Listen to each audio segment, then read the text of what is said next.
મીઠી મધુરી વાત ભાગ આવ્યા આપણે 16 વચનામૃત વડતાલ પ્રકરણ અને તારીખ 15/6/2026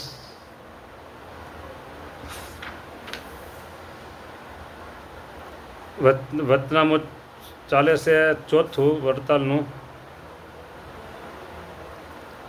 મૂર્તિ ધારવાની વાત આપણે આગળ જોઈ ગયા અહીંયા ધારવાની વાત આવી. હા, અને પછી સંકલ્પ વિકલ્પ થાય, નિદ્રા આવે કે આળસ જેવું જણાય તો મૂર્તિને છેટે ધારવાની સામે. અને પછી કેમ જેમ છોકરા પતંગને ઉડાડે છે તેવી રીતે મૂર્તિરૂપી પતંગને પોતાની વૃત્તિરૂપી જે દોરી તેણે કરીને મૂર્તિને ઊંચી ચઢાવે અને વળી પાછી હેઠી લાવે અને અડખે પડખે ડોલાવે. એવી રીતે યોગ કળાએ કરીને જ્યારે સચેત થાય ત્યારે વળી પાછી મૂર્તિને નાસિકાને અગ્રે ધારે લ્યો, વળી પાછી મૂર્તિ અહીંયા લાવવાની અને ત્યાંથી ભ્રકુટીમાં લાવી હૃદયને વિશે મૂર્તિને ઉતારે. ભ્રકુટીમાં લાવે પછી ત્યાંથી હૃદયમાં ઉતારવાની. અને અંતરને વિશે સાક્ષી રૂપ જે મૂર્તિ, સાક્ષી એટલે ભગવાન, મૂર્તિ અને બહારની મૂર્તિ એ બેને એક કરે. અહીંયા ધારી છે, બહાર ધારી. પછી અંતઃકરણની 2 પ્રકારે વૃત્તિ હોય તે એક થઈ જાય છે. એમ કરતાં જો આળસ, પાછી આળસ કે નિદ્રા આવી હો નિદ્રા જેવું જણાય તો વળી 2 પ્રકારે વૃત્તિને કરી મૂર્તિને બહાર લાવે. એવી રીતે જે શ્રોત્ર, ત્વક, રસના અને ઘ્રાણ તે દ્વારે પણ યોગ કળા સાધે અને તેમજ મન, બુદ્ધિ, ચિત્ત અને અહંકાર તે દ્વારે પણ ભગવાનની મૂર્તિને ધારે. અને ઇન્દ્રિયો અને અંતઃકરણ એ સર્વેને સાંખ વિચારે કરી જુદા કરીને એકલા ચૈતન્યને વિશે જ ભગવાનની મૂર્તિને ધારે. એકલા ચૈતન્યને વિશે. ચૈતન્ય કોણ છે? ઘણા છોકરાઓના નામ ચૈતન્ય હોય, સંતોના નામ પણ ચૈતન્ય હોય, તો ચૈતન્ય છે કોણ? ચૈતન્ય છે એ આપણો આત્મા છે ભાઈ, આપણો આત્મા.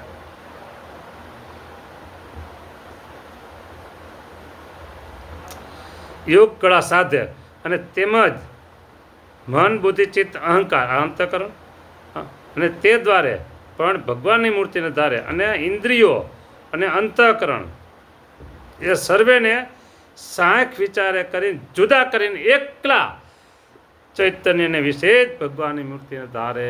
એકલા આત્માને વિશે જ ભગવાનની મૂર્તિને ધારે. આ બધાને જુદા કાઢે. આવું તો ઘણા વચનામૃતમાં આવી ગયું છે. આ બધા છે ને, આ બધા જે માયાના દીકરા કહેવાય, દીકરા કહેવાય ને માયાના છોકરા કહેવાય તો છોકરા કહેવાય ને માયાની પ્રજા કહેવાય તો પ્રજા. આ મન, બુદ્ધિ, ચિત્ત ને અહંકાર, 5 ઇન્દ્રિયો ને અંતઃકરણ આ બધા માયાના છે. બધા માયાના છે. એ માયાનું ટોળું આખું જ્યાં જાય ને ભેગું માયા કરે લઈને હેરાન પરેશાન મુમુક્ષુને થવાનું આમાં તો ભાઈ સાહેબ. જગતના જીવને તો મજા આવતી હોય આમાં તો, પણ મુમુક્ષુ હોય ભગવાન ભજવા હોય ને એને આ બધાથી થોડુંક હા આના ભેગું ભળાય નહીં કોઈ દી. ઘણી વખત છે ને એના મા બાપ કહે જો ફલાણાનો છોકરો છે ને એના ભેગો તું ભળતો નહીં કે દી. હા, એના ભેગો બેહતો નહીં, એનો સંગ કરતો નહીં. હું એના છોકરાને ઓળખું છું, છોકરાની માને ઓળખું છું, છોકરાના બાપને ઓળખું છું. તું એના ભેગો કોઈ દી જાતો નહીં ક્યાંય. હા, એ કોણ છે મને ખબર છે કે એમ કહે. એને માં કોઈક આવા કજાત હોય કોઈ તો એના ભેગું ન જવાય એમ પોતાના છોકરાને શીખામણ દે. તે આ બધી કજાત છે. મન, બુદ્ધિ, ચિત્ત ને અહંકાર એ ચારેય અને બીજે 5 ઇન્દ્રિયો. આમ 10 ઇન્દ્રિયો ગણી, 10 ઇન્દ્રિયો ને 11 મન ને 4 અંતઃકરણ. પછી અંતઃકરણ 3 આવે, પછી 4 ન આવે, પછી મન આવી ગયું. તો ટૂંકમાં કહેવું તો કહેવાય કે 10 ઇન્દ્રિયો ને અને 4 અંતઃકરણ એ બધા કજાત છે.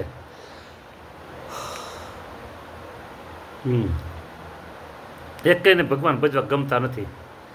કાં આળસ લાવે, કાં ઊંઘ લાવે, હા, કાં બંગાવું લાવે. હા, ભગવાન ભજવા ન દે. એની એ માયા છે. માયાને તો ભગવાન ગમતા નથી. તે એને છોકરાને ભગવાન પાસે આવાજ હુકામ દે.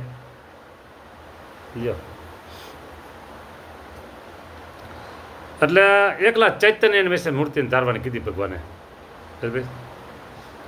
તે ભગવાનની મૂર્તિને અંતરમાં કે બહાર ધારી હોય અને તે સામે કોઈક વિહાર સંબંધી વિક્ષેપ આડો આવે. વ્યવહાર સંબંધીઓ વિક્ષેપ આડો આવે. ડિસ્ટર્બ એટલે પ્રોબ્લેમ. હા, આડો આવે તો તે વિક્ષેપનું પણ મૂર્તિને ધારવા પણ કરીને સમાધાન કરે. આપણે તે ભગવાન ભજવા છે એમ કરીને મૂર્તિને ધારે અને આ વ્યવહાર ભલે પડ્યો એમને એનું થવું એ થાય.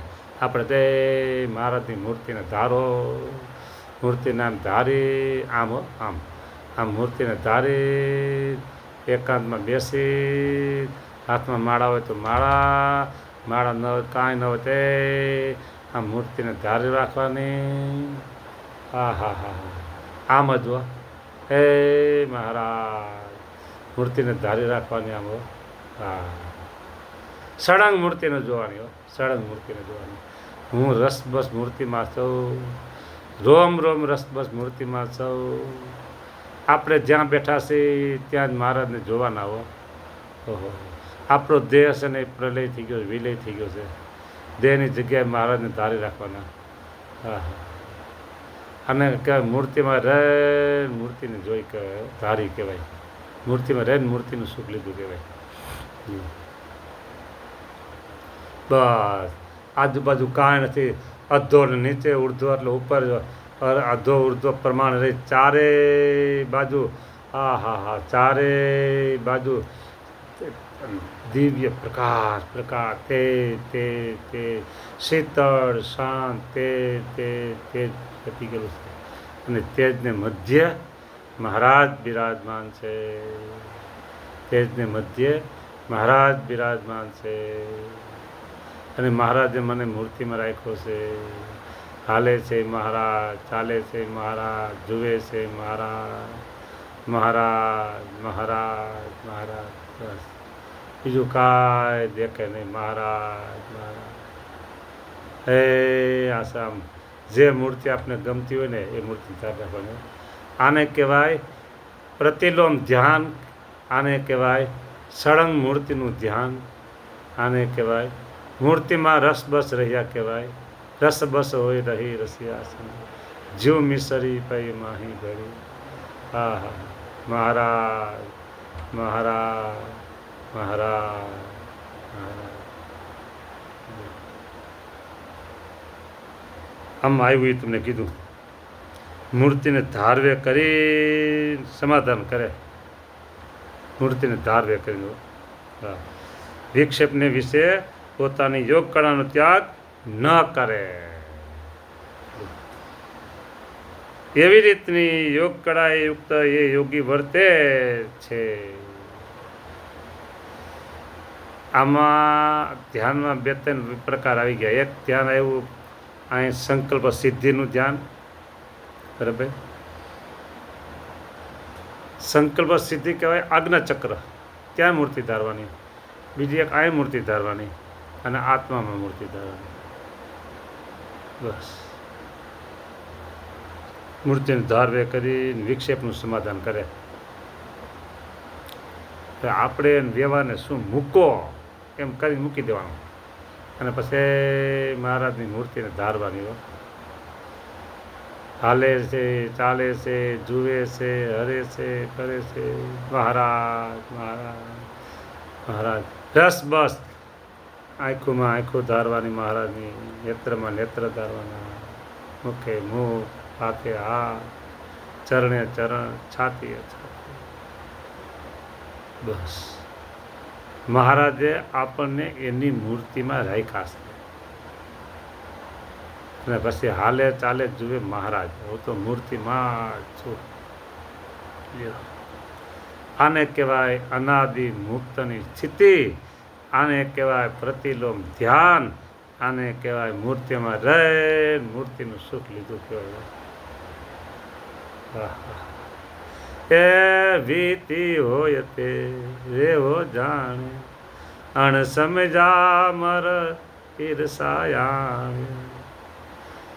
એ રસના જે ચાખણ વાલા એ રસના ચાખણ હાર, છાશ તે શું પીવે. આ મૂર્તિનું જે સુખ લેતા હોય એને આ ખબર હોય.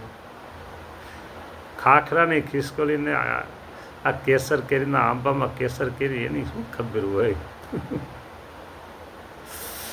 હા, આવી વાત છે ભાઈ, આવી વાત છે. સારું, તમે બધા પ્રતિલોમ ધ્યાન ધારતા થાવો, મૂર્તિ ધારતા થાવો. સ્વામિનારાયણ ભગવાનના ચરણ કમળમાં આ સેવક એક નમ્ર ભાવે, સેવક ભાવે, દાસ ભાવે પ્રાર્થના કરે છે કે તમને પણ એ પ્રતિલોમ ધ્યાન ને મૂર્તિમાં રહે મૂર્તિનું સુખ લેવું, એ સ્થિતિ બધાને ભગવાન કરાવે કરાવે કરાવે. અને એ સુખિયા સુખિયા સુખિયા, અને તમારા સંકલ્પ બધાય ભગવાન સ્વામિનારાયણ પૂરા કરે કરે કરે કરે કરે. જય સ્વામિનારાયણ.